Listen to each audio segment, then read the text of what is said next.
Hello neighbors, it's Brad here at eTrailer, and today we're taking a look and installing the Airlift 1000 rear air helper bags on a 2019 Nissan Pathfinder. Now our neighbor today is putting airbags on their suspension, and that's because they tow a trailer, so that tongue weight pushes down and it causes the Pathfinder to squat down, which this is not exactly the heaviest duty towing, but to have those airbags to help that, just kind of lift that back up, it's going to make the Pathfinder feel like it can tow it a little bit better because you're supplementing the suspension with 1,000 pounds of load capacity. So that's really going to help this out. And another application, or a few different applications, would be if you take this on vacation and you load up a cargo carrier, or if you have a mobility scooter, or even a heavy bike rack. Sometimes that's just going to squat down and you're not going to get a great ride. So adding a little bit of air to your bags will help supplement that, giving you a better driving experience. Now, this is what your airbags will look like when they're installed, and they're a polyurethane bag, so they are flexible and they just slip in between the coils of your spring, and that way it's not taking up any extra space. There's no crazy mounting of brackets or anything like that. They just simply kind of pop into place, and then really all you have to do is run your air lines. Now, this can be done in two different configurations. Right now we have this teed off to where it's going to be a single path, meaning one Schrader valve will fill both bags, and that way they'll be even, but you can actually run them in a dual path system, and you can have individual control of each bag. Now these have a 1,000-pound load leveling capacity, and that's not going to necessarily give you 1,000 pounds more of hauling or towing capacity. It's just going to support that extra weight.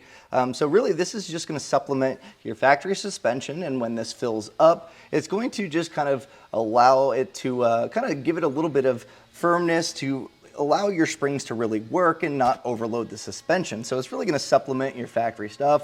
And the great part is you can adjust the PSI to really get that perfect ride comfort that you're looking for while towing.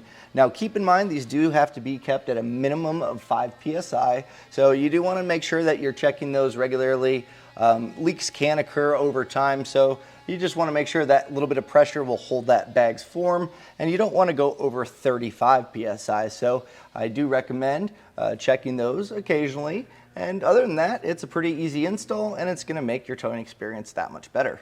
What's also great about this Pathfinder install is you can actually have a spot here where a plastic pushpin was, so there's no drilling required. Really all that you need is just something to cut your airline tube, some soapy water, and a pair of pliers to get your clips in place. But other than that, this is a pretty simple install. The hardest part is really just squeezing the bags in between the coils, but after that, you just run your lines, and it's pretty easy to do. So I'm going to walk you through all the steps to make sure you get yours installed. Now to begin our installation, we're obviously on a lift, but we're going to be using a trans jack to raise up the rear of the vehicle, and you're going to want to do the same. So if you're at home, chalk your front wheels, and then you're going to want to jack up. You could use your hitch or somewhere basically to where that suspension's going to drop down, and that's going to give us a bigger window to be able to get these bags in place. So go ahead, get your vehicle raised up in the rear. Now our bags are going to fit in the coils here, and you can see that it's going to be pretty large compared to that, but we can squeeze these down. So just pull the cap off, and you're going to want to flatten it down as much as possible. And then once you get that air kind of pushed out, you can put the cap on, and it's going to kind of hold this shape. But we really want to compress this, and that way we can kind of squeeze this together kind of in a hot dog bun shape, and that way we can pinch it in and get it into our coils. Now something else that kind of helps is spraying these down with a little bit of soap water. It will just kind of allow this to slip in a little bit better, so you might want to go ahead and clean your coils off. Now in feeding it in, we're going to want our air fitting facing down, so just kind of go ahead. These are pretty malleable and they're very durable, so I'm going to try to feed this top end first, and we'll just get this kind of in place. And it may take a little bit of just kind of pushing and prying to get these to pop in. And you may have to fold it down the middle to make it narrow enough to get that in place. So if you need to, you can go ahead and readjust your bag to get the shape that you need to get these fed in here. And shape doesn't have to be perfect. The main thing is we're getting this in place, because once we take that cap off, it'll start to fill up and kind of fill those voids. Now you are going to really have to compress these to kind of get this in place. And once we're kind of at this point, Underneath here, there's an opening. So I'm gonna pull the cap off, and that's gonna kind of inflate the bag and kind of fill the springs. And it may be a little compressed here, so I'm gonna move this around. And once that air kind of starts to fill the bag, this will kind of fill this whole area here. Now we are gonna wanna push the bag up as far as possible. Now to get the shape kind of where I want it, what I'm doing is actually taking my airline and just hooking it up to the bottom, and then I'm gonna blow on this, and that should give it enough pressure to fill up.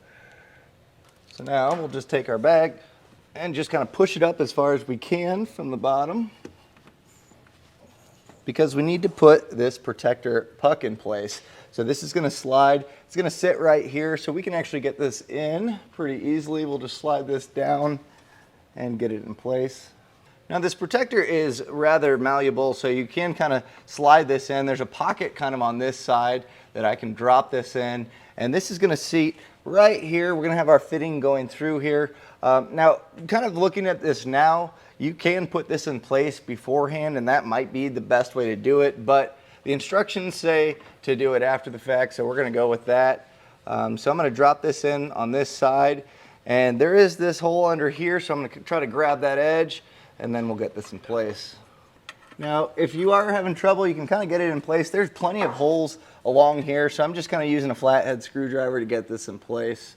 We're gonna push the bag down, that way our fitting drops through that protector. And now, at this point, we're just gonna repeat the same process on the other side of the vehicle. Now, after doing this side, it does make a lot more sense to get that protector in place beforehand. It's just one less thing that you have to get in place, so I do recommend doing that. And again, getting these in is definitely the hardest part of the installation. So if you're struggling with it, don't be surprised.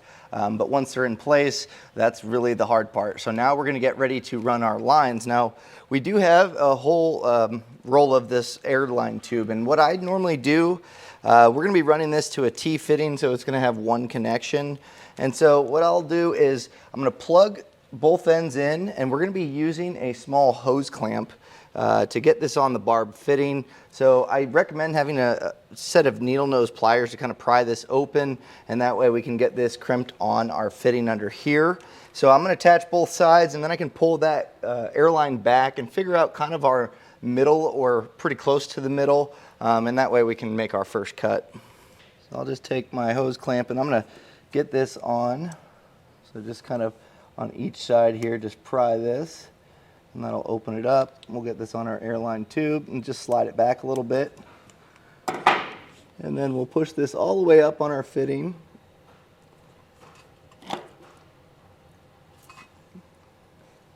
Make sure it's properly seated all the way up. We don't want this to come loose. And then what we'll do is open it back up, slide this on that barb fitting portion. And sometimes it helps here if you have a vice grip needle nose. That's really nice because you can crimp that down and it'll kind of hold it in place for you. But we have this around our barb fitting, so I'll go ahead and I'm going to do this on the other side as well. Now we're going to be routing these lines to where they're nice and safe, so you want to give yourself a little bit of extra distance, but we also need to save a distance to hook up to our T fitting. So I'm going to pull this back, and I got about, maybe about 3 or 4 foot here, so I'll go ahead and make this cut here on both lines. Now when cutting your lines, instead of using a pair of snips like this, that can cause this to kind of contort a little bit. It does go back to shape, but I do recommend using an airline tube cutter or even just a nice blade on a hard surface here, and that way you get a nice clean cut and it's going to keep that shape perfect.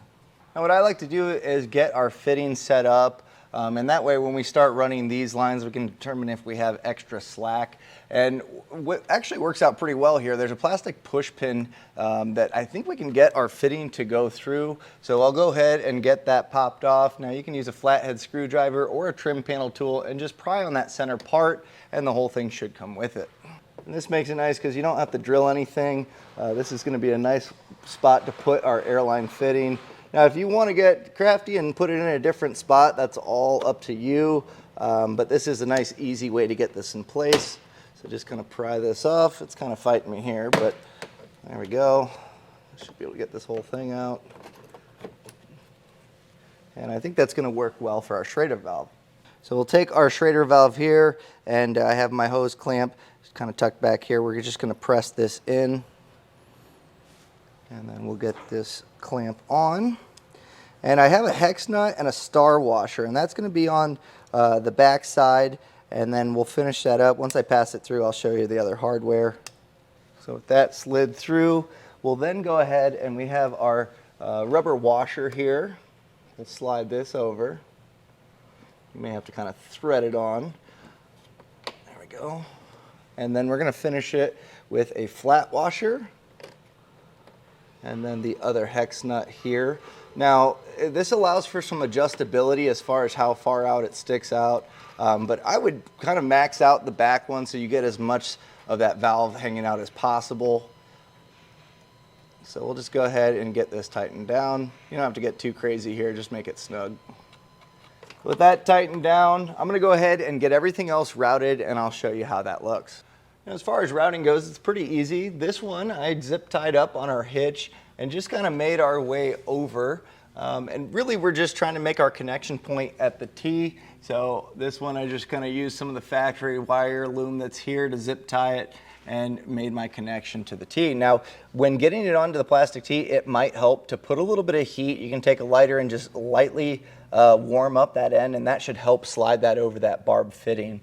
Now from here, we'll just take a look at this bag. I just zip tied this up to the arm and then use the 2 holes down here. You want a little bit of slack here, and that way when the suspension moves up and down, it's not going to be pulling that airline. So I'm pretty happy here. I just left enough to where it should have enough room, but also it's not going to pinch in the arm. So following this line, I just routed this along the rear cross member and zip tied it up to a few different spots. The factory wire loom seems to work out really well. Now this one kind of tucks back here. You want to make sure it's not making contact with the axle. And then it goes to the back side of the arm, or towards the front of the vehicle. And you'll see I have this heat sleeve here. So make sure you slide that on before making the connection. And this is just going to help along this exhaust area to make sure that it doesn't melt the lines. And again, make sure that you have plenty of clearance. And also I made sure that this isn't going to pinch on the arm as it moves up and down. So just zip tie everything up, and then all you have to do is put a little air in the bags to test to make sure that we don't have any leaks. Now to do our leak check, we do need to put air in our bags, and that way we can see if there's any leaks by spraying some soapy water. But to fill it up, you have a maximum of 35 PSI that you can put in, and our neighbor is actually using a portable Vi-Air compressor. It just clips onto the battery to get power, and then just with the flip of a switch, we'll be able to fill up our bags.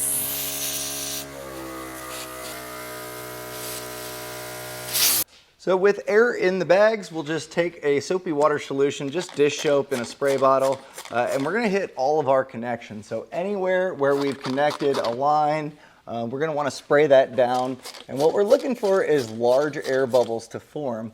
That's basically a sure sign that you have a leak. And if you don't have any large bubbles, then you should be good to go. But if the large bubbles start to form, what you're going to want to do is release the pressure that's in the bags and then go to that connection and then just reseat it, make sure it's clamped down properly, and then fill them up. So look for those large air bubbles to start forming. So I've gone ahead and waited a few minutes for any bubbles to form. We don't have any. So at this point, we are ready to hit the road. So just the main thing you want to do is always have at least 5 PSI in your bags. That's going to kind of keep form and make sure they don't get damaged, and don't go over that 35. But the great part is you do have some adjustability with that PSI. So whatever you're loading up, if it's a little heavier or a little lighter, you can adjust that by just adding or letting out some air from your Schrader valve. And that was a look at installation of the Airlift 1000 rear air helper bags on a 2019 Nissan Pathfinder.